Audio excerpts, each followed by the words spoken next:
Tonight, I'd like to call to order the regular meeting of the Twinsburg Board of Education. This is Wednesday, November 5th, 2014. Mr. Aho, would you please call the roll? Mr. Stuver? Here. Mrs. Kane-Criswell? Here. Mrs. Davis? Here. Mr. Felber? Here. Mrs. Terrell-Waldron? Here. Now, if you would all please stand and join us in the Pledge of Allegiance. I pledge allegiance to the flag of the United States of America and to the republic for which it stands, one nation, under God, indivisible, with liberty and justice for all. Full house today. The kids do the pledge. Wow, standing room only. Well, good evening, and thanks again for attending. In keeping with my report, I've been marking time as the fall has been going on by making comments about the changing weather and how fast the year goes by. It's been, we're now 3 weeks into the second quarter of the school year already, and it seems like we just started. And I've already seen snow in the air. I was actually standing on the Ashland University soccer field last Saturday night with a blinding sleet that was hitting me in the face, and I guess winter is just around the corner, whether we like it or not. Yesterday was Election Day, and while our school district did not have any issues on the ballot, there were many important issues that were decided, and based upon the outcome, I think we're going to find 2015 to be an interesting political year, both at the federal and state level. As I stated back in September, it's typical that following a general election like this, we're going to begin to hear about some very important topics that are going to involve education. Of particular interest will be the state's biennial budget. We're going to begin to hear about this in discussion over the next couple of months, and then in the first 6 months of 2015, that'll be a very highly energized topic of conversation at the state level. One of the things that we're looking at in the biennial budget is how they're going to affect the tangible personal property tax. And if you haven't paid attention to that, in simple terms, we refer to it as the TPP tax. The state did away with that tax. It was something that funded schools years ago. They replaced it, and then they started taking away what they replaced. And it's a big portion. It was about $9.8 million of our budget a few years ago, and they've reduced that money. We're going to keep an eye on that because what we get, what's left, is very important to our school district as it is to all other school districts in the state. So we're going to keep an eye on that. Another topic that we continue to observe is the debate that's going on right now in the State House with regard to the Common Core standards. Still in discussion, and actually it was just voted out of committee today, is a House bill known as House Bill 597. House Bill 597 is legislation that was introduced to repeal the state's previous adoption of the Common Core standards. This bill was in committee and as of today was voted out, and it will now move to the to the House floor for consideration, and it's uncertain at this time if they're going to make a decision before the end of the year. The Common Core standards were adopted by Ohio's State Board of Education in 2010 and established clear expectations of what students should know and be able to do when completing each grade K through 12 in mathematics and English language arts. The three primary administrative school associations, OSBA, BASA, and OASBO, oppose this particular piece of legislation that calls for the repeal of the previously approved Common Core standards, and they're actively representing school districts across the state with their testimony. The organizations provide some information. The new standards focus on developing students' critical thinking, problem solving and writing skills, real-world skills that students need to be successful in today's workforce. In addition, Ohio's new standards focus on deeper understanding of materials and not just basic memorization or test-taking skills. House Bill 597 also calls for the repeal of standards for science and social studies, which is quite interesting considering that those standards are not Common Core standards, but rather are standards that were created and approved here in Ohio that are independent of the Common Core.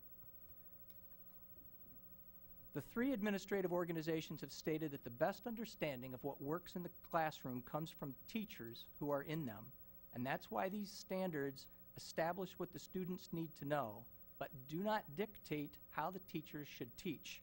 Instead, schools and teachers will decide how best to help students reach the standards just as they do now. It's also important to note that in addition to the 3 administrative organizations I mentioned who are offering support of the Common Core standards, the Ohio Education Association, or OEA, which represents Ohio's teachers, is also offering its support to stay on track and implement the Common Core standards. The OEA offered testimony opposing House Bill 597 last summer, and they recognize that there are challenges associated with the new standards but desire more time to implement it and get it right. So in summary, all of the key education-related organizations are supporting the implementation of the Common Core. And if Ohio withdrew from the Common Core, we would be returning to a lower standard and expectations for our children. It would seriously demoralize the education community, which has worked hard for 3 years to prepare for these standards. So there's certainly much to observe at the state level that may have an impact locally, and we'll continue to report on these issues as they move forward. Tonight, during a month when we pause for a special holiday to give thanks, we have much to celebrate and to be thankful for. Our students continue to succeed, and we will continue to highlight their accomplishments throughout the year. And thus, a special welcome tonight to the staff, students, and families from Bissell Elementary and R.B. Chamberlain Middle School. I know that you're here tonight for some special recognitions, so without further delay, I would like to turn the meeting over to Mrs. Powers for the superintendent's report. Thank you, Mr. Stuver. Good evening, Board of Education. Good evening, families. It is always so great to see so many of our kids out and our parents out for some exciting recognition, and that will happen in just a few moments.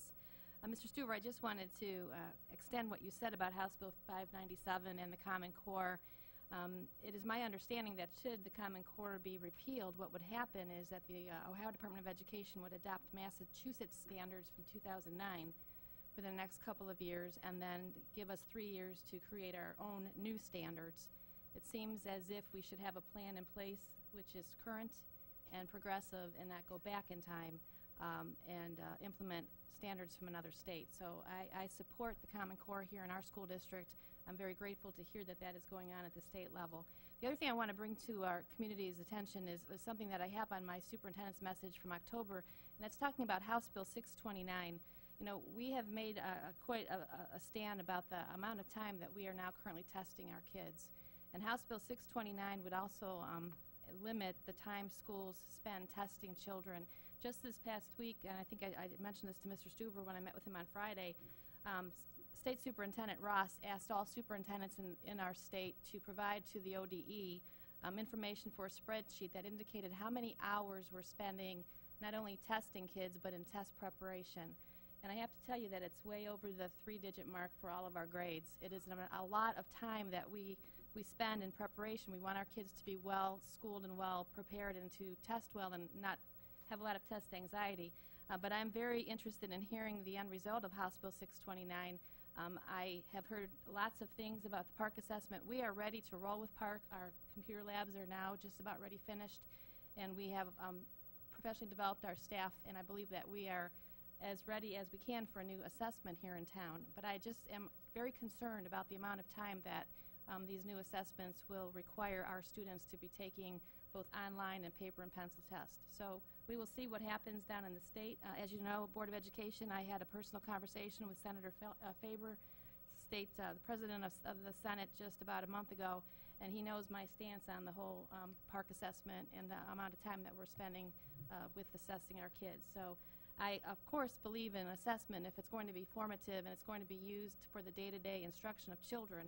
But I do very much worry about over-testing kids. So we will see what happens down in Columbus. I hope our families stay close to House Bill 629. If asked your opinion, I'm hoping that you are providing your opinion to the legislators, because legislators aren't necessarily educators, nor are they sometimes parents, and we need to have our message loud and clear to them, understanding that over-testing kids isn't good for anybody. So that's my political statement for the night. Yesterday, in addition to it being Election Day, was Professional Development Day here in our school district. And, you know, the kids had the day off, and I'm sure they had a great time with their parents and lots of fun activities. But at the same time, our staff was busy, and we have had a number of fantastic professional development opportunities. I just want to give you a little taste of what happened yesterday. Thanks to our partnership with the Aurora Police Department and Aurora City Schools, all of our newest staff members were provided ALICE training. So we had ALICE training going on, although next door.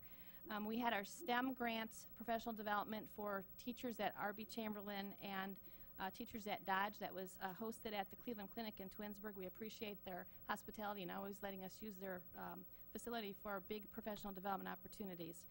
We had guided reading opportunities. We had differentiation. Our bus drivers had extended training. The new legislation requires us to train in regard to diabetes care, and so many of our staff members were involved in diabetes care training yesterday. We had CPR training. We had first aid training for our lunchroom and playground folks. Our athletic department was involved in Schedule Star training, which goes on the website and it provides information about where we're playing and who we're playing and when we're playing different athletic events. We had CPI training, and we had training regarding the new assessments. So lots of things happened yesterday. It's a very busy time when the kids aren't here. Our teachers and our classified staff members and administrators are really up to their elbows with training, and I want to personally thank Mrs. Farthing, our Director of Curriculum, and Mrs. Straphagen, our Pupil Personnel Director. It looks like an easy task to put all this together, but trust me, it's months of planning, and I do appreciate both Jen and Denise and all the efforts, and we've heard nothing but the most positive comments from our staff about all that happened here in the district yesterday, so thank you to the two outstanding directors. Exciting news from last Saturday, our THS Lady Tiger Rachel Lovett, our cross-country star, finished 20th out of 140 runners in the OHSAA cross-country state championship meet. She's just a junior, and so we expect another run down at Hebron, Ohio next year, but 20th out of 140 at the state level, that is absolutely fantastic. Also, our THS Tiger cheer team finished 4th out of 12 teams on Tuesday's NOC cheer competition. So our kids are doing fantastic things. They're having a lot of fun with all of their after-school activities, and we appreciate the support of our community because we couldn't offer these things if it wasn't for our community and our parents. Also, another great thing that just happened about 2 weeks ago, our board president was honored at the Chiari Foundation benefit. Mr. Stuver is a very involved member of our community. He mentioned about being a soccer official, but the Chiari Foundation honored Mr. Stuver with the Pioneer Award for his work behind the scenes in supporting this very important work. It's a situation that's near and dear to a lot of parents here in our district. It's a debilitating disease that it's a brain disorder. And so there has been a lot of assistance in the community to families that have had this situation happen to them. And one of the very biggest advocates for the Chiari Foundation benefit is Mr. Stuver. So on behalf of the district, thank you for your work with that foundation. That's just a blessing again to our school district that you're so involved in so many different ways. Our fall edition of the newsletter is out. It is fabulous. It is beautiful. Just a couple things on the front cover. Obviously, we want to talk about how great our kids are doing, and we talk about our state report card from last year and the fact that our PI has increased. It's 106.651. Our gifted kids are number 3 in the state in value added. That is huge. Also, inside is a nice piece about all of our support organizations and the great things that they do to support us every single day. So this will be coming home in mailboxes the next week or so, and it will also be posted soon on our district website in case you missed the mail. Mr. Stuver, I would like to ask Chad to give us some great news about these recent grants. You know, the last time the board met here, Mr. Walker was late. And we said we were going to give him a detention for being late to the board meeting, but the reason he was late was because he was applying for some pretty significant grants. And the great news is that we got all of them, and Mr. Welker, why don't you tell everybody about the grants? Thanks. So, I wish I got rewarded that much all the time when I was late. So, excited to report that we as a district received about $45,000 worth of grants through the Ohio School Facilities Commission security grant. It consists of 2 parts. So one part is a communications grant. It's about an approximate $4,000 value per building, and actually allows us to install Marks radios in all of our buildings.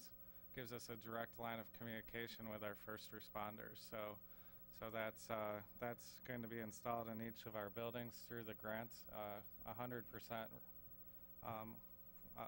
funded. In addition, received a $25,000 reimbursement grant from the OFCC, and that covers our reimbursement for some of our Welcome Center activities. So, of course, we did spend more than that, but that was the maximum that we were allowed to request for monies that we had spent already. So it wound up just allowing us to supplement our permanent improvement fund with the $25,000 grant. So those were two grants that we just received word in the last couple weeks that we had received. So I think his tardiness is forgiven, right? And if he wants to be late to the next board meeting, just make sure there's some grants tied to that. Thank you, Chad. Mr. Stuver, the other thing that's very important about the month of November is the fact that our school district celebrates Veterans Day. And many of our buildings, including Wilcox, Bissell, and RBC, are going to be presenting fabulous programs next week. And we want to, on behalf of the board, thank the veterans that live and work and have dedicated their lives to our city, not just those who served in the armed forces, but our first responders as well. So if you are interested, there are a lot of great programs next week about Veterans Day. I know Mrs. Johnson is going to talk a little bit about that because we have a lot of great kids that want to perform for us something a little bit about Veterans Day in just a minute. So thank you to Ms. Villa and Mrs. Johnson and, of course, Mr. Reese for your work with the Veterans Day programs. And then I think I mentioned before that computer labs are done or just about a minute away from being done. The Board of Education this evening toured the new labs.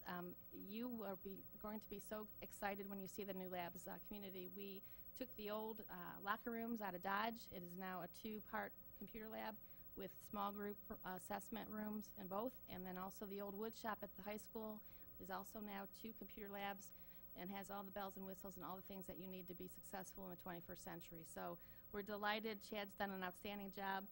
They will be open in the next week or so for kids to finally begin to use them. So thank you, and thank you, Board, for supporting this really important project to the school district. So enough about my talking. It's time to celebrate some outstanding kids. So let's ask Mrs. Johnson if she would please come forward and help us celebrate wonderful students from Samuel Bissell Elementary School. And I think Mr. Stuver is going to help tonight as well.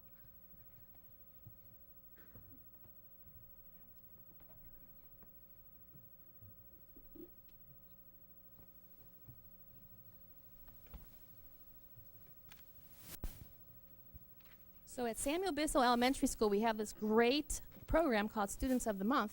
And every month, we like to recognize outstanding boys and girls from the 2nd and 3rd grade. And Mrs. Johnson writes, the Students of the Month program at Samuel Bissell Elementary School recognize outstanding student achievement at the 2nd and 3rd grade levels.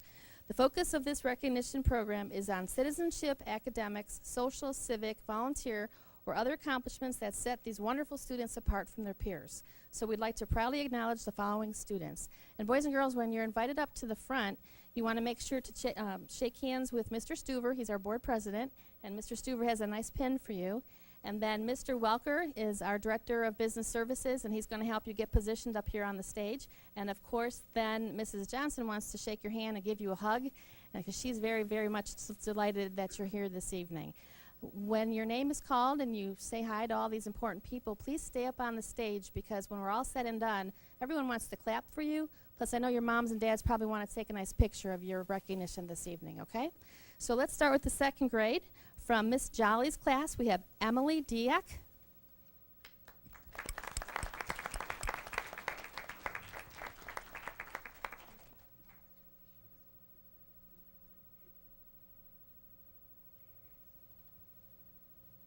And from Mrs. Conrad's class, we have Sean Jennings.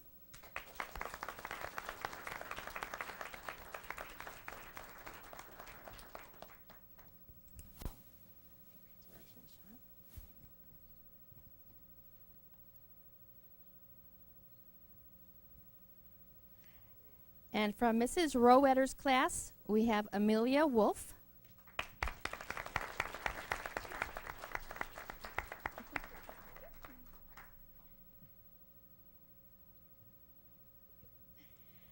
Moving on to the big kids, our 3rd graders. From Mrs. Rinaldo's class, we have Sarah Christensen.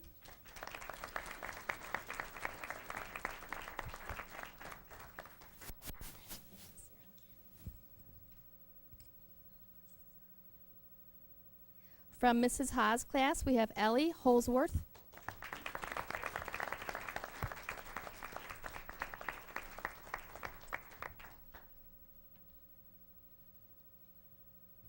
And from Mrs. Depew's class, we have Courtney Jones.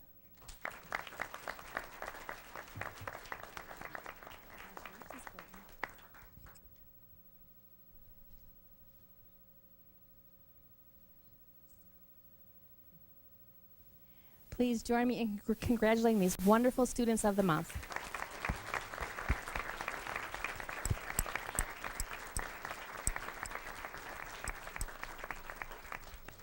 Boys and girls, if you just want to stand up there for 1 minute and hold your certificates nicely so your parents can get a nice photo of you.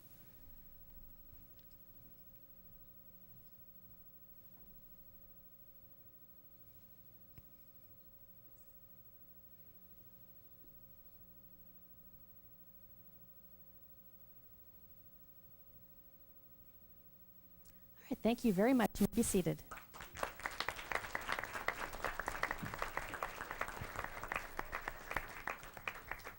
Thank you, Mrs. Powers. It's always a wonderful time to come out and celebrate the academics of all of our students. They do so well each and every day, and if I could have all 600 of them here, I would, because they do such a great job every day.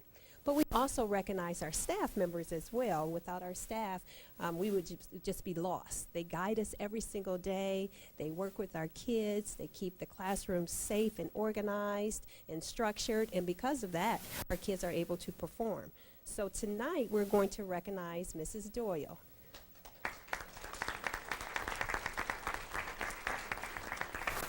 And Mrs. Doyle is one of our second grade teachers, and it says, I would like to nominate Allison Doyle for Staff of the Month. Allison has been a welcoming and supportive friend at Samuel Bissell, answering all my many questions and concerns about second grade. From the first day of school, Allison has shown support and has taken the extra time to make me feel a part of the family here at school. She has even offered to sharpen my students' pencils for me each day. Wow, now that is great help. She is always eager to help and always ready to listen. Allison is a wonderful asset to Samuel Bissell Elementary, and students, teachers, and parents are lucky to have her teaching in our building. So thank you, Allison. She was nominated by one of our long-term subs who is really appreciative of all of her help, but that just doesn't extend to her. She really extends herself to everyone. So this is really part of what she does all the time. So we would like to recognize her tonight for what she does and helping all of our staff members, as a matter of fact, because she does a great job with her leadership as well, and just everyday tasks. So thank you.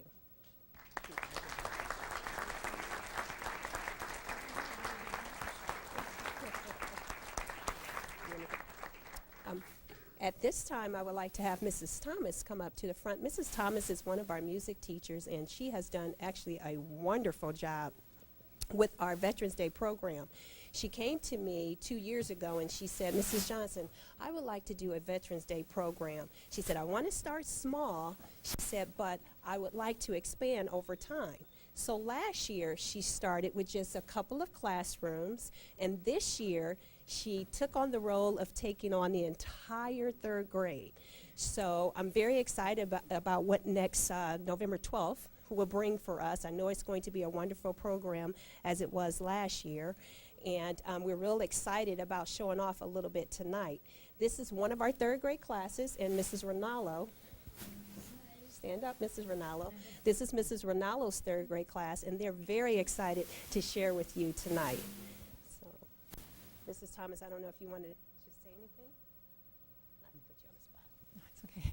I hope you enjoy the performance. They've been working really hard.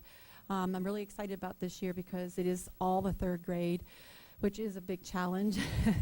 But I think the veterans will really appreciate what's being done. So here we go.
boys and girls, that was so beautiful. And you know, when your visitors, your veteran visitors come next week to hear you sing, you're going to touch their hearts, because that's what you did today. And you sang from your heart, which makes it extra special. So Mr. Stuver, I know you have pins for the kids. I was hoping that you could present our wonderful singers here with a pin on behalf of the Board of Education.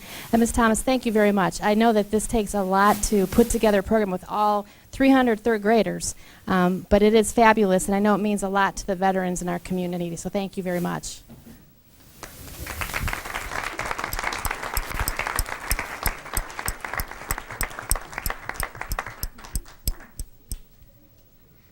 I think the parents maybe want to get a photo of the kids. So as soon as Mr. Stuver finishes passing out, looks like you're passing out Halloween treats. No.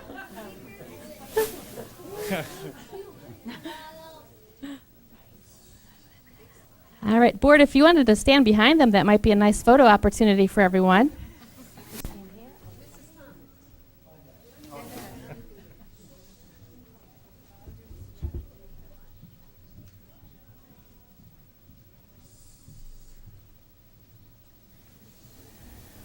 All right, everyone say veteran. Ready? 1, 2, 3. Veteran.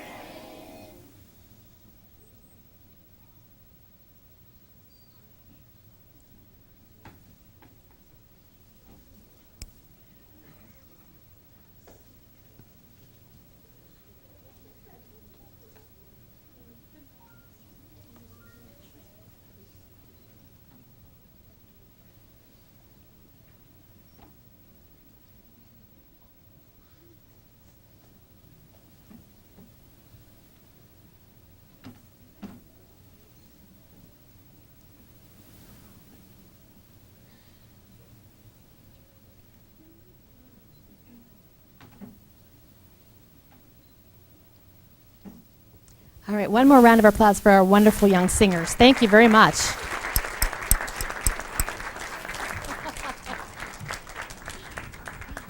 Thank you. Okay,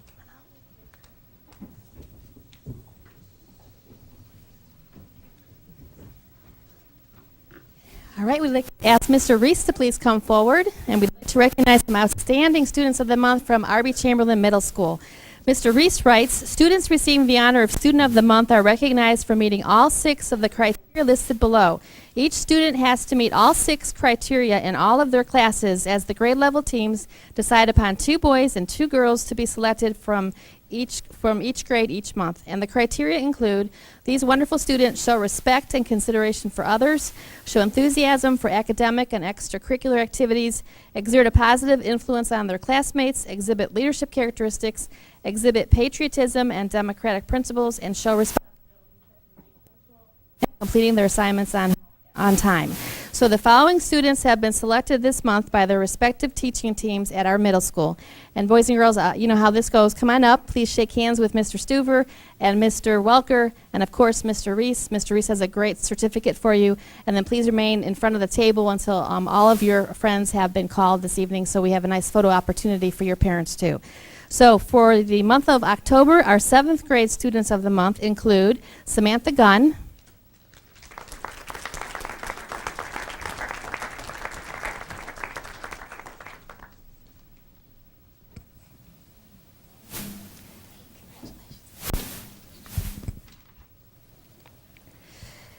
Kellen Sparks,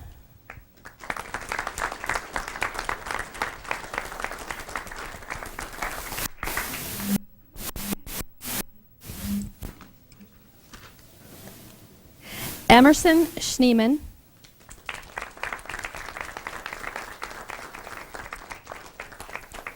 and Daisha Pereira.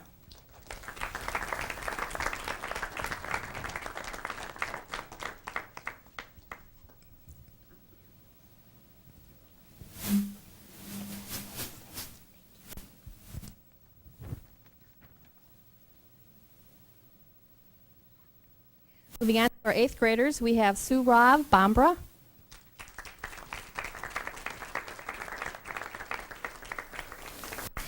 Jada Jenkins,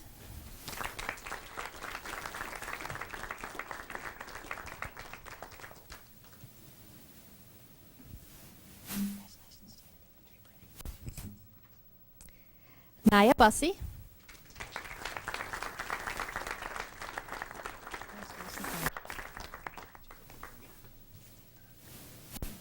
And Matthew Belak.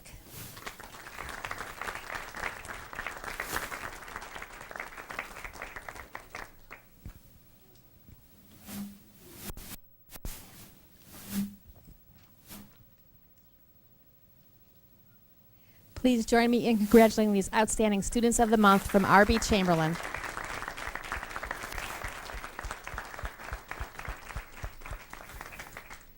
Okay, just a moment for a photo op. You know about Facebook and Twitter and Instagram, guys, so.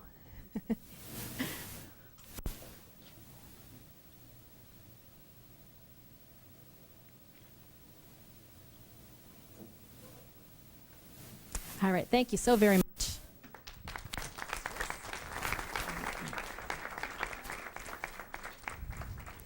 Thank you. We've had another great month at RBC. Highlights from in the classroom for me had to be this month. Our 8th grade social studies students got to meet an American Revolution reenactor, and he brought an entire museum with him. So he set up his own mini museum in our media center, and they got to see and touch and feel all these things from the days of the American Revolution. Athletically, we finished up our fall sports season with winning records in every sport. We highlighted that with second place girls and boys cross country, including Ryan Adkins won the boys cross country. We're very proud of him. Our 8th grade football team finished 8-1, and the only loss was an overtime loss to Stowe. And they had a couple of really thrilling wins at the end, so they had a great season. And I think the highlight for me, sometimes kids fail, and it's okay for our kids to fail. If they never fail, that's probably a bad thing. And this year, the school board invested in academic coaches. And when kids fail at RBC, because we're challenging them, not because they're not trying, we believe that we'll give them extra time, extra practice, extra help. We'll reteach them, and we'll retest them. And so now that the first 9 weeks is concluded, we want to see how we are doing with that compared to other years. And this year we had an 80% reduction in ineligible students from first 9 weeks to second 9 weeks compared to previous years. So we are very excited about that, and I think that's something to take note of. So those are some of our highlights over the last month, and really looking forward to next week with our Veterans Day program. Thank you.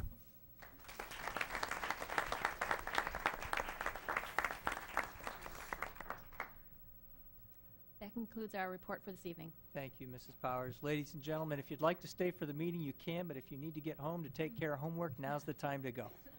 Thanks for coming.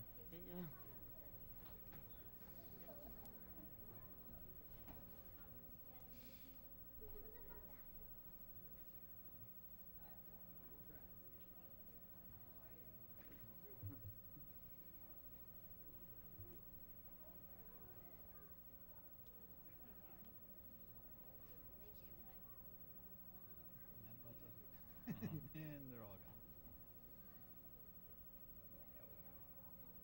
Just the usual cast of characters now. Okay, we'll move on to the next item in our agenda, which is the committee reports. And I think we do have some reports and some updates and some dates for upcoming meetings. So I'll look to my left, and I guess, Mr. Felber, we'll start with you. Yes, you're starting with me. Why thank not? you, Mr. Stuver. The Curriculum and Technology Committee met on October 27th at 6 p.m. And on just a couple highlights, preschool report cards, we're going to hear from Mr. Scott Asti, so I'm going to defer to your report, and we'll go over that. There are two action items, J9 and J14, in your agenda. J9 is referencing a new program called Gizmos, and this is a very interesting, exciting program that was presented by several of the teachers. And this product is designed for grades 3 through 12, and it offers a large database of simulations, and the part that the teachers seem to be most excited about is the ability to do certain types of experiments without the mess. Variables can be manipulated, and kids can see the results, and you're not actually setting up the physical experiments. A lot of pluses in this particular program. that can be used independently in small groups and with the whole class. And this particular structure does follow the Bloom's taxonomy classification. So that's in J9.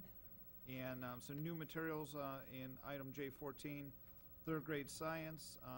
This is a curriculum, you've heard a lot about Common Core, and this is just another example where what was previously fourth grade is now being pushed down to third grade. So this is new materials in matter and energy materials, more also of a nonfiction focus, which again, Common Core and the variety of different titles. So you'll see that. We also had several reports. Those were the two only action items that you can see on the agenda, but the reports, technology updates that we had from Matthew McGing.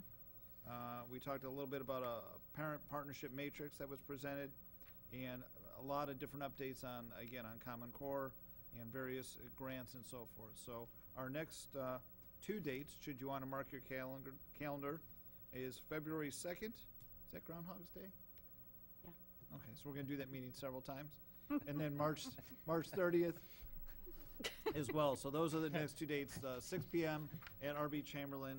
And I'm going to defer to my colleague Tina Davis, see if I missed anything. No, but I was just looking at that tech set, grade 4 for matter and energy. It was taught for many years at grade 4, and it looked challenging, but it looked like it was going to be a lot of fun for the students. It didn't look dry. It looked like a great tech set to use for which will now be coming up, the third graders. So that should be interesting. My son will be in third grade next year, and it'll be interesting to see what they're doing at that level now.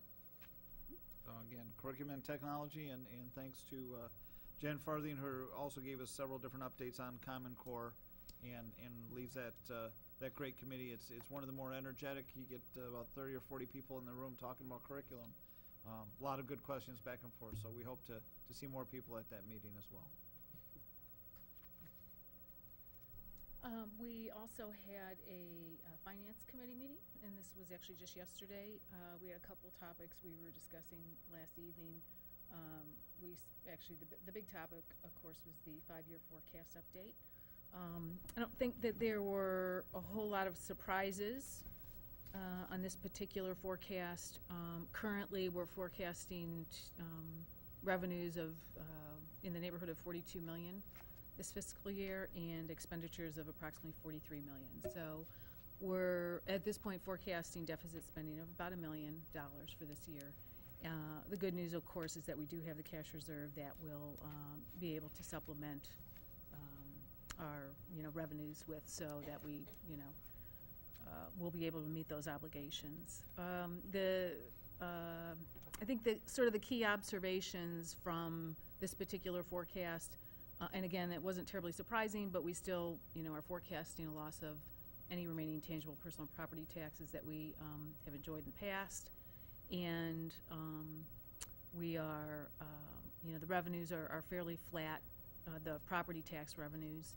And expenses, while in recent years we've actually we've managed to control them fairly effectively.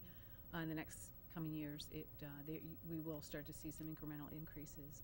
I do think it was interesting, and it certainly bears repeating to keep this top of mind, that the reason that expenditures were fairly flat over the past several years is because of the significant efforts of the entire school staff and district by way of implementing the operational change plan, which, as I'm sure the community remembers, involved the support of the community and supporting a levy that generated about $3 million, and then the reduction in expenditures of about another $3 million. So, we enjoyed those benefits and had some, very good years from an expense perspective, and certainly on the revenue side as well. But, the effects of that over time obviously will diminish. So. But we're also keeping a close eye on purchase services, because there's a couple expenses that hit that particular line that have continued to increase at a faster rate than some of the other expense lines. It certainly is not the majority of our expenditures. That would, be our personnel and our benefits, but it is a category we're watching pretty closely, because it is something that represents the fastest growing line on our forecast. So So yeah, we, again, not terribly surprising, but it was, it was encouraging to see we're continuing to see the benefits of the significant contributions by way of an increase in revenue and a reduction in expenses from the operational change plan. We also, almost sort of in the same vein, but a different topic, we spent some time discussing the financial dashboard report, which is a proposed report that we've been discussing with Mr. Aho for, a little while.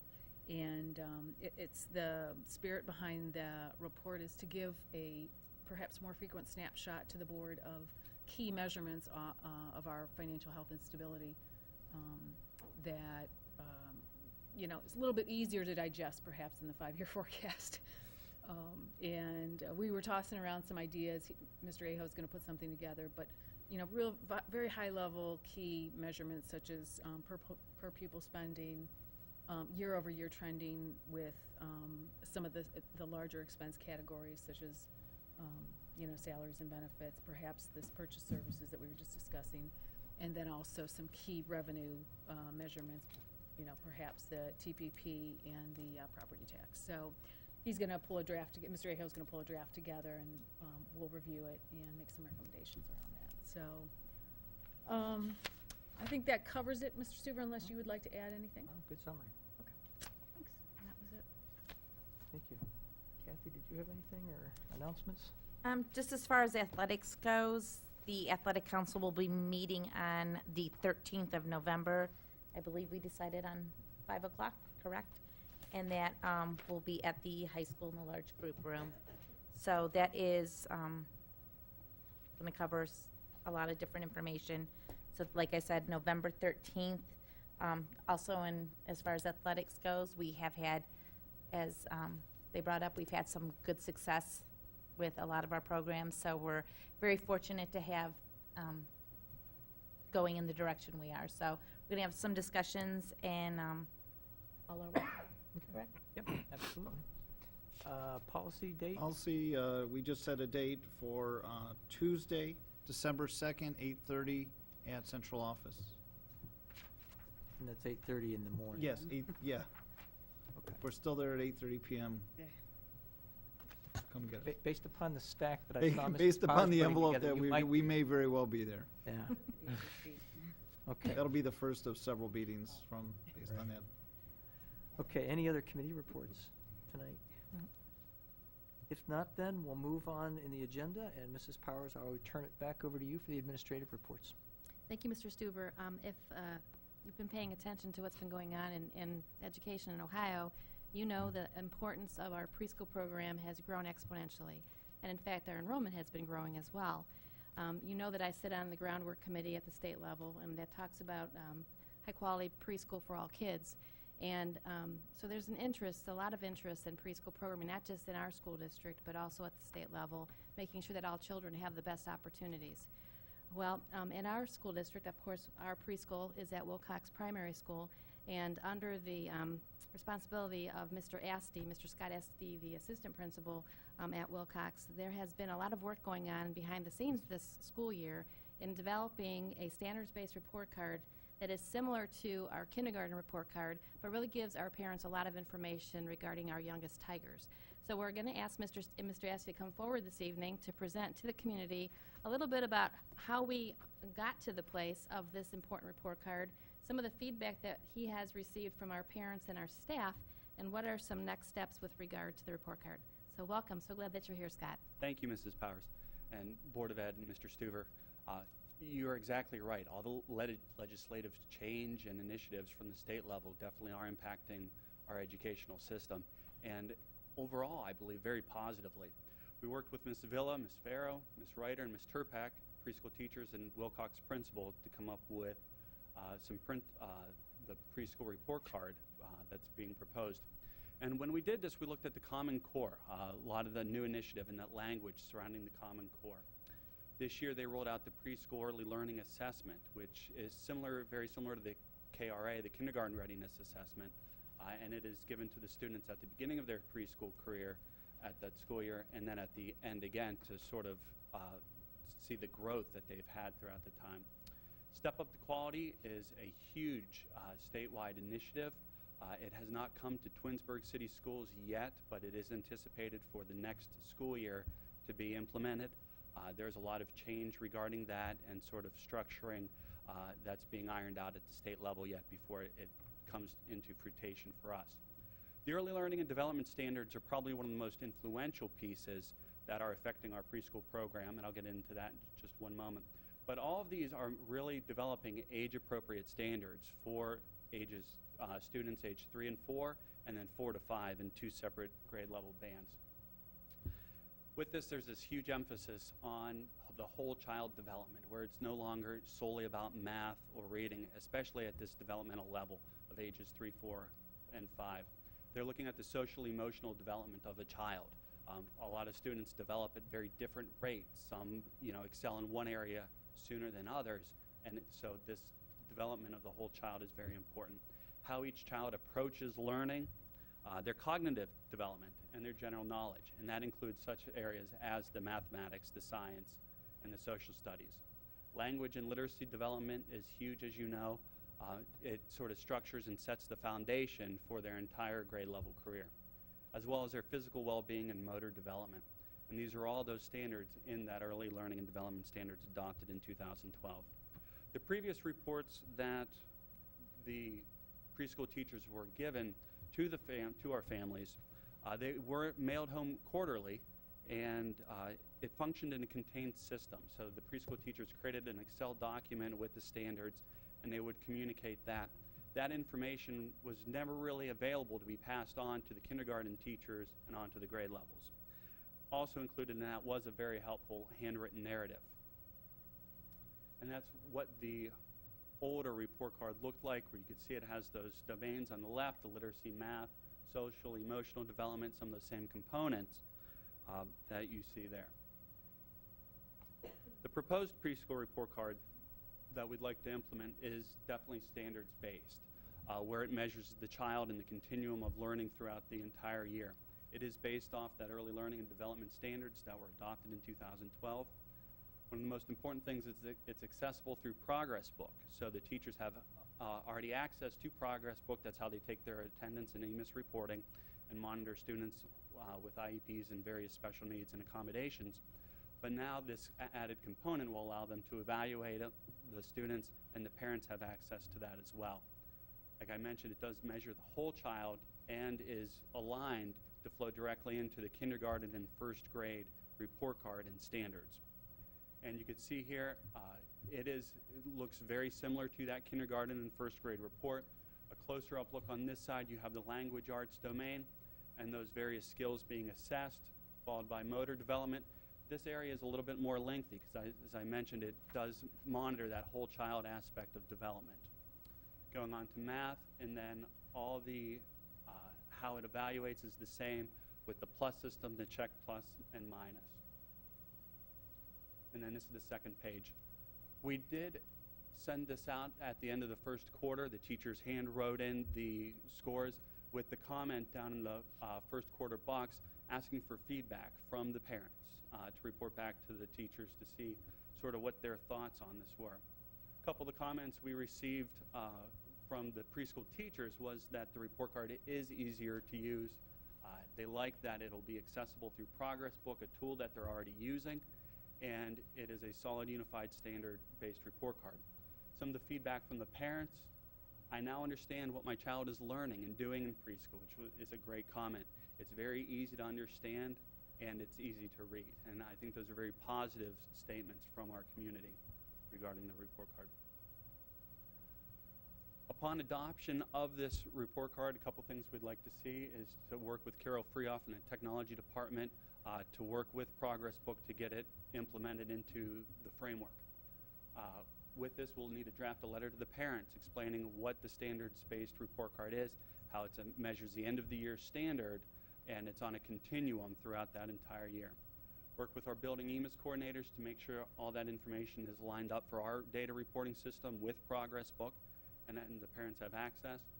And our goal is to fully implement this by that second quarter report card, which is in January.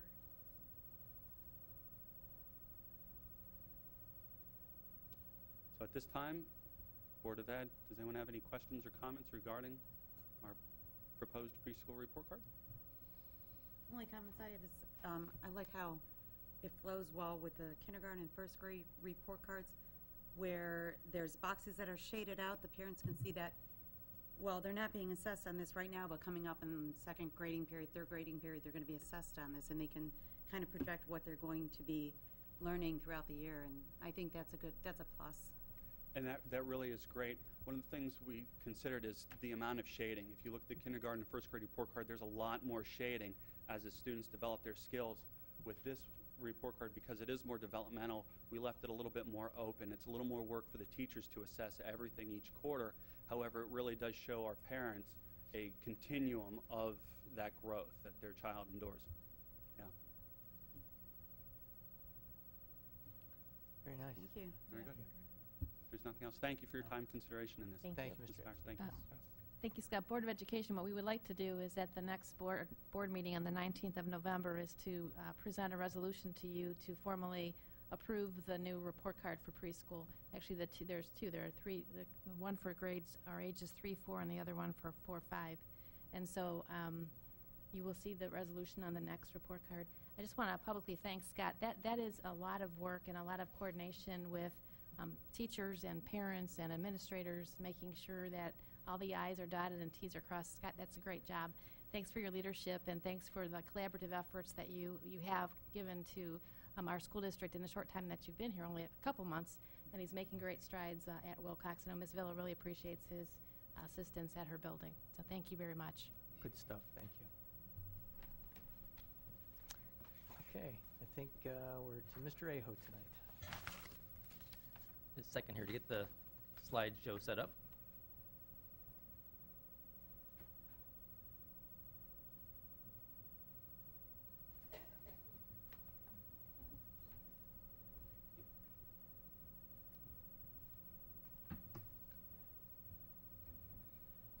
This is the 5-year forecast. This is the fall submission that we do. This is the one where it's a little, we review all the 5 years in the forecast. In the spring, we just basically review the first year that we're in and then the second year. With the 5-year forecast is on the ODE website. You can get there from the school district's webpage. It says 5-year forecast. It'll take you here. You can then you can look at all the 5-year forecasts from any district in the state of Ohio. They're all there. You can look at Twinsburg's. You can compare ours to other districts, see what it looks like. And one of the things with the 5-year forecast is designed to provide the Board of Education and Administration and public a general indication of the probable future financial position of the school district. It's kind of like a barometer kind of idea. When you look at the 5-year forecast, if there's a lot of red on the 5-year forecast, well, that's not too good. So that's kind of like some stormy weather there. If you don't see too much red, well, it's kind of fair. And then if there's no red at all, well, that's good weather. That's great stuff. Time to take your boat out and go sailing.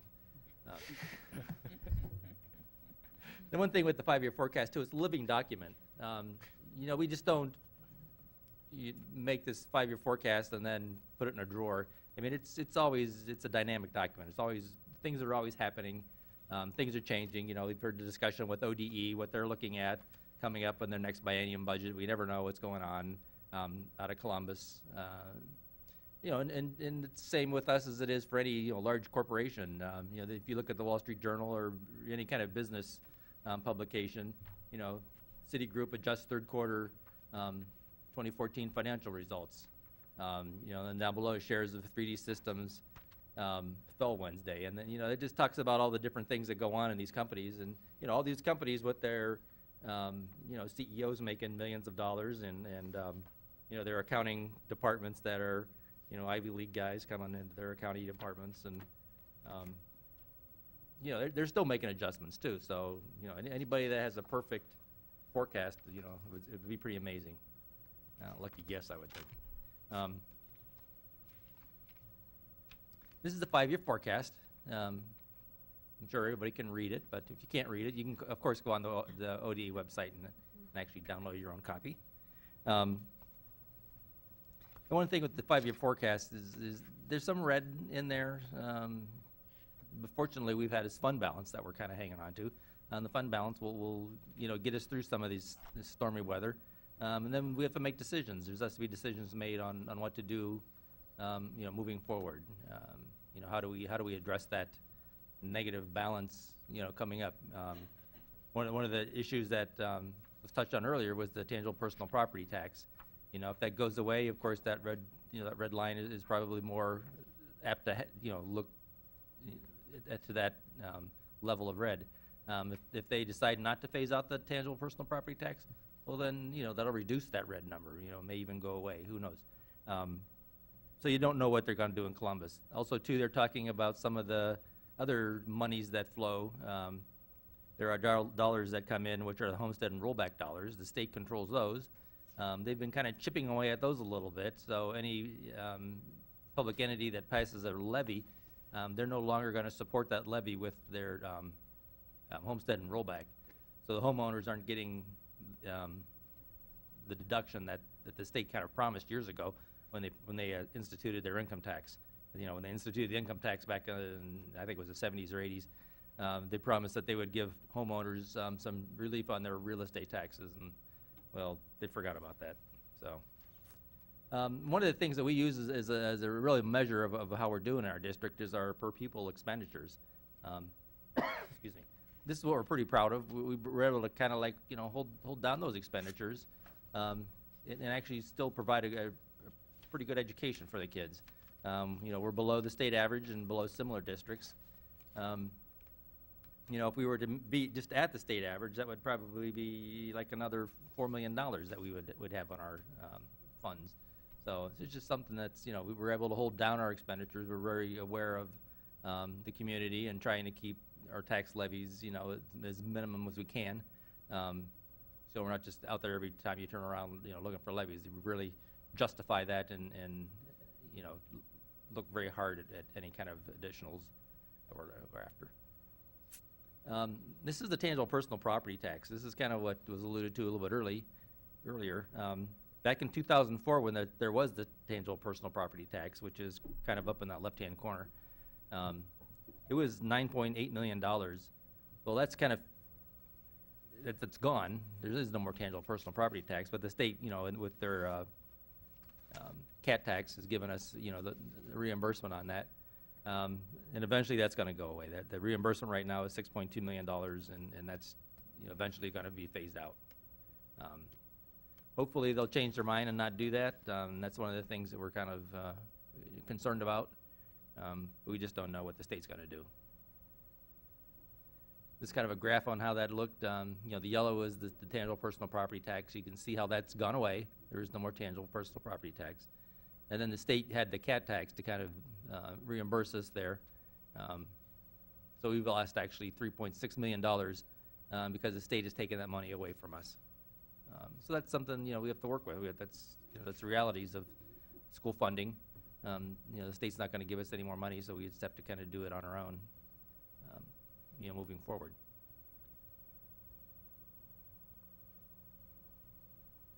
One of the things too, which the state's done, with their budgets, is of course they're using the dollars then that they're not giving the schools. They're using that in their own funding, their own state coffers.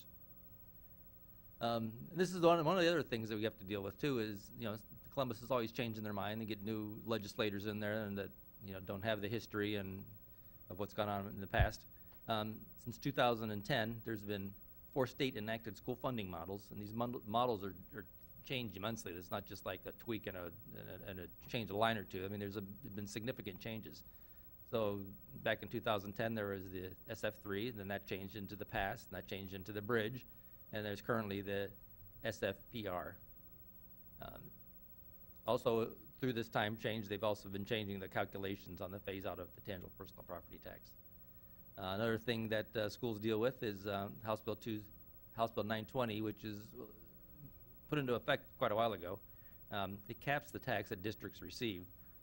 We don't receive any more dollars on an inflationary growth in the district. So over time, what happens there is then the millage gets reduced as the district grows to some degree. Back in 1985, there were 39 operating mills, and we had 3 levies. And then currently we have 36 effective mills, and we have 7 levies. So we've had to pass levies over time just to kind of keep even with the reductions that House Bill 920 does. Another thing that's been tossed around a little bit is the casino revenue, all these casinos and racinos and all that stuff. Well, it's just the casinos that dollars go into school funding model, but as you can see, we got $217,000 last year, which is nice. I like the extra dollars, but that's not going to go a very long way. Then the racino dollars, those dollars all just go in the general fund. Those do not go to schools, so it's just general money. It's just the casino revenues that go to schools and public entities. One of the things that we're, having to be concerned about is the redirecting of some of our dollars. Some of the dollars are going to electronic schools, charter schools. Those dollars come right off the top. In those state funding models, they start with a number at the top of their calculation, and we get a small percentage of that. Well, when they take the dollars off to go to electronic schools, charter schools, that just comes right off the top. There is no deduction, so a lot of times we're losing more money than, a lot more money than what they're actually giving us. One of the things these charter schools, electronic schools, some of these other deductions that they've come out with, those expenditures have jumped almost 300% over the last, from fiscal year '09 to the current fiscal year. So they've gone from $400,000 to over $1.2 million. This is the one thing with the forecast. This is a graph. The graph in 2010, on your right, shows the expenditures and revenues, and the yellow line is where basically the fund balance goes to zero and crosses that line. Not much different than the one for the current one. There's revenues and expenditures on top, and the fund balance line basically goes down to zero. That's the way it is for every school district. You all have to deal with the same issues. So this is nothing unusual for Twinsburg. It's, everybody's kind of in the same situation. One of the things here's Solon School. You can see down in the bottom in the yellow highlight, there's some red numbers. They're dealing with the same issues that we are. Trying to balance their budgets and figure out the best way to allocate their scarce resources. Some of the concerns going forward, that we have to deal with. We have all these things that are coming out of Columbus and all over the place. The third grade reading guarantee, student learning objectives. These are all more things that need to be done. Mrs. Farthing and Mrs. Powers have to deal with these. Figure out how they're going to fit it into our school days and with the resources that we have.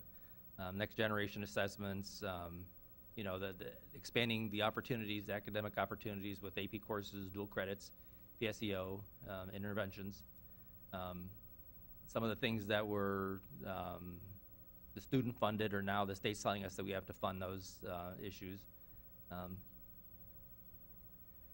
OTES, evaluations, extra resources for that and time, special needs students, tuitions and scholarships, community school deductions, and then what all this does, then it kind of squeezes the budgets and there's less and less opportunity for non-core. There we go. Okay. Thank you. And one of the things in the forecast too is when you're looking at the forecast, the expenditure side on the forecast to begin with, built in those numbers, it's just not what we're going to be spending for the year. Encumbrances are a large part of how school districts and any public entity work. The whole idea is we have these budgets that we have to work with. And these budgets are constraints to keep public entities from spending money they don't have. Every city, school, library, township can't deficit spend. Only the federal government can deficit spend.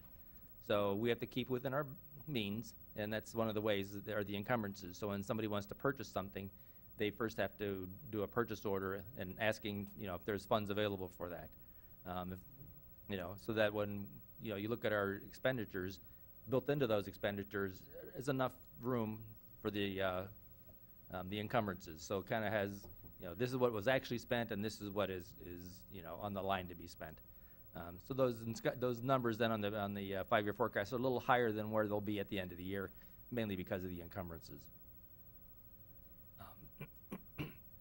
You know, as we move forward, you know, you're looking at the 5-year forecast, how it's kind of put together.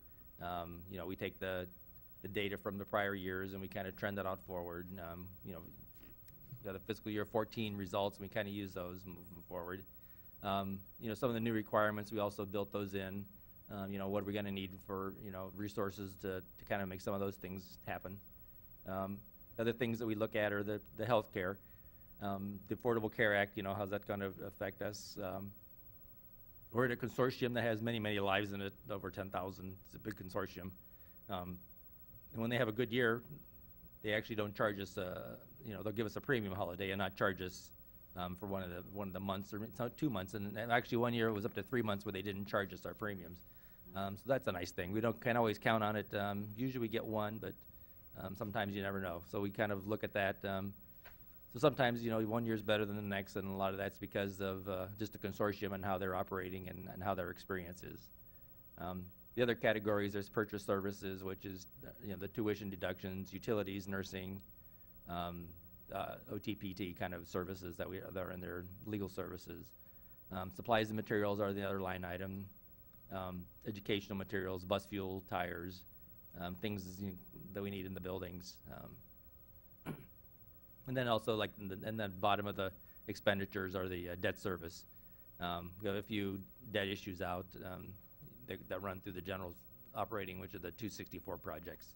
The one thing with the 264 project we did at the high school, that one was under some of the stimulus money, and the federal government was reimbursing us some of the interest on that.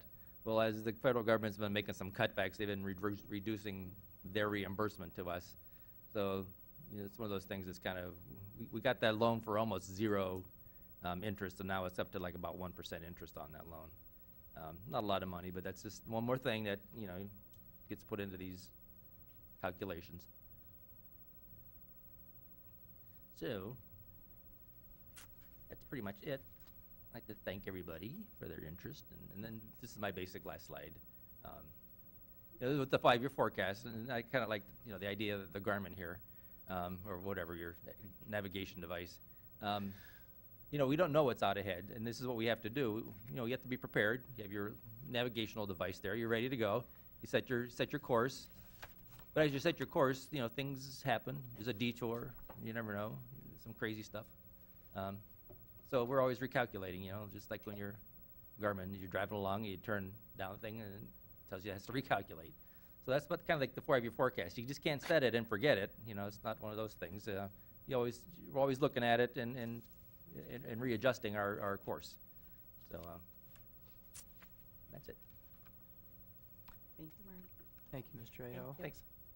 I think just a few comments. This is one of the documents that I've paid attention to for a dozen years, and I think the recalculating slide is appropriate because my experience working with Mr. Aho and prior to even being on the board is that this document is a planning document. It changes. It's supposed to be set up such that we recalculate it. And it is conservative by design, so the assumptions that are made that drive these numbers are in fact conservative. And one of the examples of that conservative nature is line 1050, which is the property tax allocation where the tangible personal property tax reimbursement shows up. And Mr. Aho conservatively forecasts that that money will go away because that has been the indications that we receive from Columbus, from the state. We lobby to not have that tax reimbursement go away, and we've been successful in the last few years that it's been frozen, but we have another state biennial budget coming up, and it is rumored that that's going to be back on the table for discussion, so therefore we will be back in front of our legislators again, reminding them the importance of this money. It was, as was stated earlier, worth $9.8 million. That was a quarter of our revenue stream into the district. That 9.8 has been reduced to 6.2 already, and they'd like to take the rest of it away. And just so you know, where's that money go? Since that tangible personal property tax was replaced by a CAT tax, the state now has control of that CAT tax money. It goes into their general fund.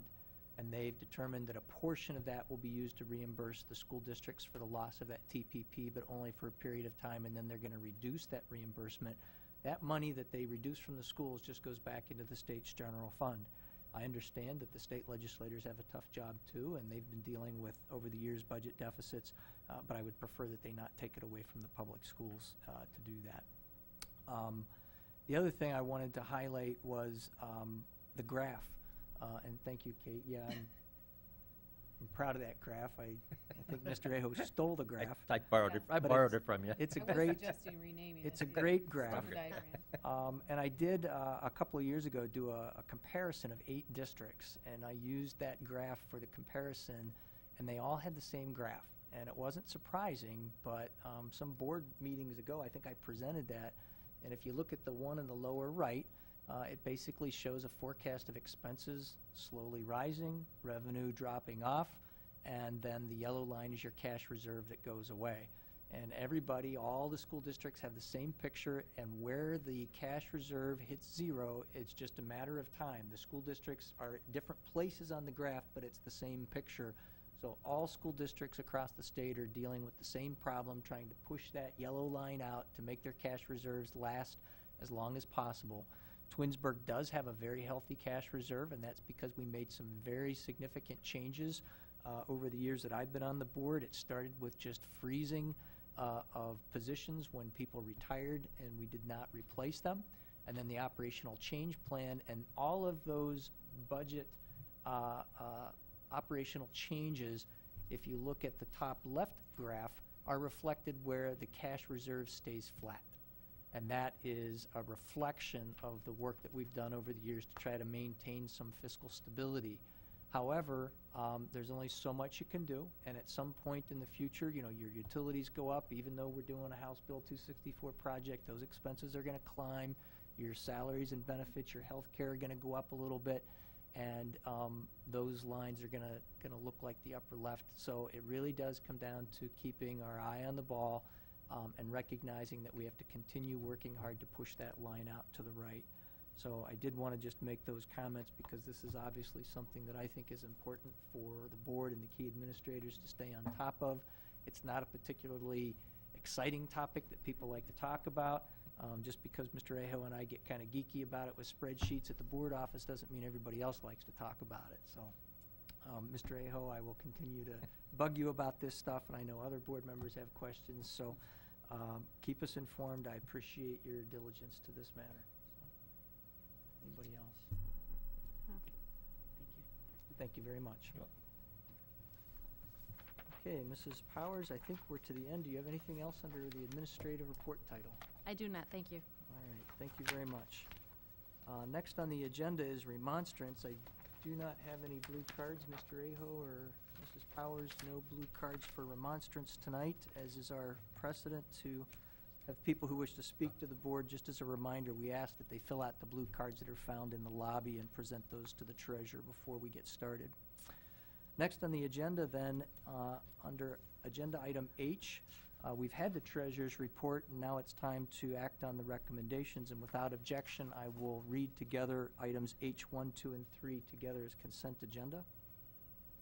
Item H1, resolved that the Twinsburg Board of Education approves the following meeting minutes, regular meeting of October 15th, 2014, which was sent to the board under separate cover. Item H2, that the Board of Education approves the 5-year forecast for the school year 2014 through 2015, sent to the board under separate cover. And item H3, House Bill 264 bank financing, resolved that the Board of Education approves a resolution providing for the issuance and sale of bonds in an aggregate principal amount not to exceed $753,519 for the purpose of paying the costs of installations, modifications, and remodeling of school buildings to conserve energy, as sent to the board under separate cover. Is there a motion for these 3 agenda items, please? So moved. Moved by Ms. King-Criswell, a second. Second? Second by Ms. Davis. Any discussion on these items? Roll call, please. Mrs. Kane Criswell, Yes. Mrs. Davis, Yes. Mr. Felber, Yes. Mrs. Turl Waldron, Yes. Mr. Stuver. Yes. And those 3 items pass 5-0. Next on the agenda, under item I, action items for personnel, we have 3 items, and without objection, I will read these 3 together, consent agenda. Item I-1, that the Board of Education accepts the certificated licensed personnel and/or contract recommendations detailed in the attached Exhibit I-1 as per the dates, terms, and other applicable conditions specified pending satisfactory ORC background checks.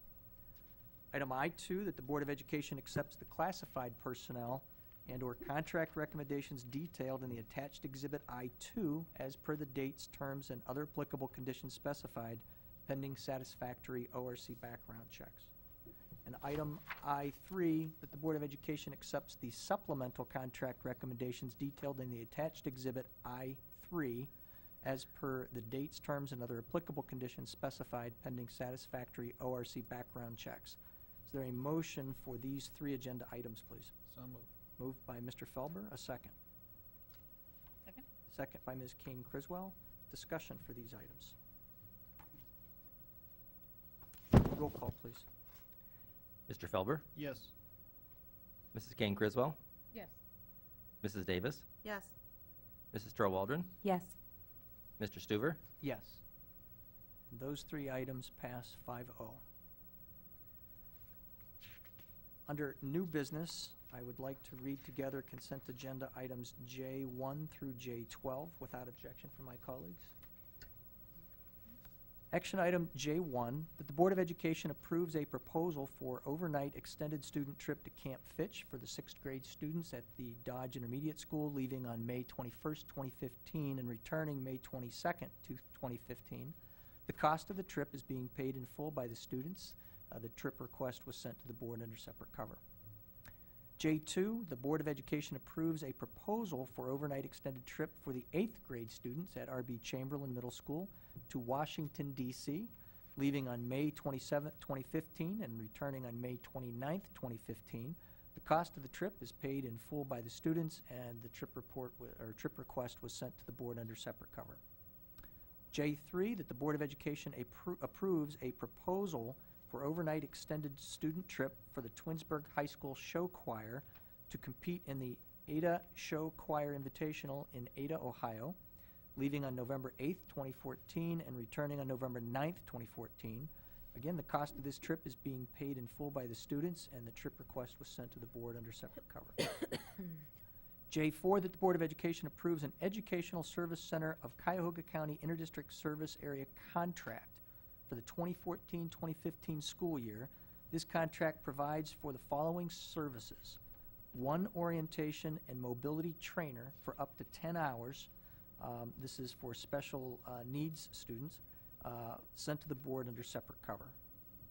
Item J5, the Board of Education approves an agreement with the Beechwood School District for admission of tuition pupil for 2014-2015 school year for the purposes of special education. This agreement was also sent to the board under separate cover. Item J6, that the Board of Education accepts a donation of 22 ViewSonic flat panel monitors and 10 planar flat panel monitors at an estimated value of $2,240 from Emdion Corporation of Twinsburg, Ohio. This is Exhibit J6. Item J7, that the Board of Education approves the gymnastics facility use agreement with Gym World of Twinsburg for the use of the gymnastics facility at the Twinsburg High School gymnastics team from November 1st, 2014 through March 1st, 2015, per the terms and conditions set forth in the agreement, which was sent to the board under separate cover. Item JH, that the Board of Education approves the ice rink facility use agreement with the City of Garfield Heights for the use of the ice rink and facility for the Twinsburg High School hockey team from September 15th, 2014 through February 22nd, 2015, as per the terms and conditions set forth in the agreement, which was sent to the board under separate cover. Item J9, that the Board of Education adopts and purchases Gizmos, which is an online learning subscription for the Dodge Intermediate School and R.B. Chamberlain Middle School. The proposal is for $5,228.50. The adoption was approved by the District Curriculum and Technology Committee on October 27th, 2014. It was sent to the board under separate cover and is a general fund expense. Item J10, that the Board of Education approves a revised Twinsburg City School District organizational chart for 2014-2015 per the attached exhibit J10. Item J11, that the Board of Education approves the classified substitute minimum wage rates, which are being increased by 15 cents per hour per House Bill 502. This rate increase will be effective January 1st, 2015, and the substitute positions that are affected and are being increased are listed in the matrix in the agenda. Item J12, that the Board of Education approves the Twinsburg High School senior Trival Swanson to exercise Board of Education Policy 5111, which is the optional tuition-free education, and remain a student at Twinsburg High School through the end of the school year 2014-2015. Is there a motion for these 12 agenda items, please? So moved. Moved by Mr. Felber, a second. Second. Second by Ms. Davis. I think just in general here on item J11, just to go back to that one, these are minimum wage rates that are increasing. We have the matrix in the agenda for all of the substitute positions that are hourly, and due to the state legislation that raised the minimum wage, we have the matrix listed there with the current hourly rate and the new hourly rate increasing by 15 cents for the different positions. I think under the previous items, J7 and J8, we had a couple of contrary agreements there.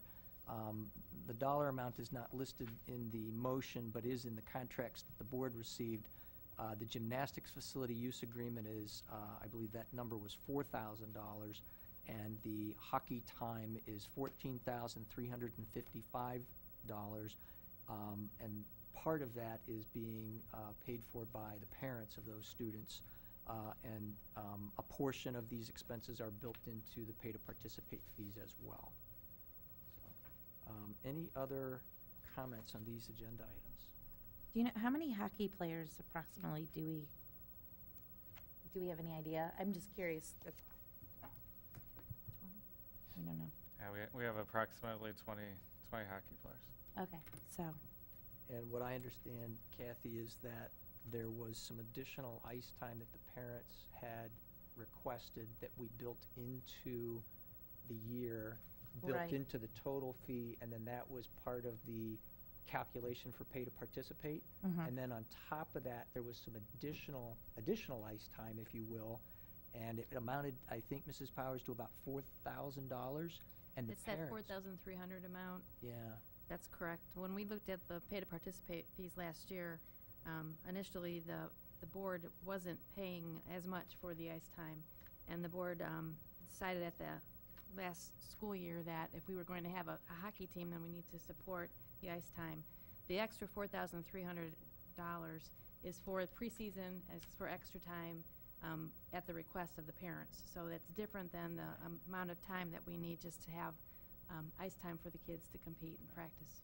And I guess my point was that there was some discussion last year that I know the athletic boosters was involved right, in. I recall that, And yeah. that actually was addressed. We talked about it in the finance committee when we built the pay to participate fee schedule. And then there was some additional ice time on top of that, and the parents have contributed money that goes to pay for that. So I think for this year, I think we've addressed all of the needs for the hockey team. All right. And then as far as the gymnastics, how many kids are we servicing for that? Do we know? I do not know. Okay. And then any consideration of that, bringing that back to the actual school itself? I don't know if that's been discussed. Mr. Waldron, last year when you brought that idea forward, Mike and I actually went over to Dodge and we took a look at the facility. And at that point, we determined that it actually is cost prohibitive to do that. We don't have the equipment. We don't have the staff to move it. And more than anything else, we were very concerned about the liability attached to not securing gymnastics equipment well and having a child harm themselves. Right. I know in the past, I believe, I understand that the team did practice here in our property, but things have moved on since that point in time, and the district at some point made the decision to move the gymnastics team to an outside facility, and it's been going well for a number of years. Okay. Anything else? Just thank you to MDN for the donation of the flat panels. Yeah, if I'm correct, those monitors that were donated, a total of 32 of them are being distributed throughout the district to replace older monitors in the district, yes? I think is how that works, so, yeah, thank you to that MDN Corporation. Any other discussion? Roll call, please. Mr. Felber, Yes. Mrs. Davis, Yes. Mrs. Turl Waldron, Yes. Mrs. Kane Criswell, Yes. Mr. Stuver. Yes. And those 12 items pass 5-0. We have a few more items under J, new business. And without objection, I will read these two together. It's items J 13 and 14. Both of these are permanent improvement fund expenses, which is why they are broken out separately. Item J 13, that the Board of Education approves change orders from the Lauren Building Company of Chagrin Falls for the purpose of new computer labs at the Dodge Intermediate School and at the Twinsburg High School at a cost not to exceed $2,304. Change Order 8 compensates the district for custodial overtime related to the project. Change Order 9 addresses a necessary adjustment to the soffit in one of the Dodge computer labs for a projector, and Change Order 10 addresses unforeseen relocations of heating, piping, and exhaust duct work at Dodge. Again, this expense will be paid for with permanent improvement funds. And item J14, that the Board of Education adopts and purchases CCSS text set grade 4 matter and energy from Scholastic to be used at the Bissell Elementary School. The proposal is for $1,406.10.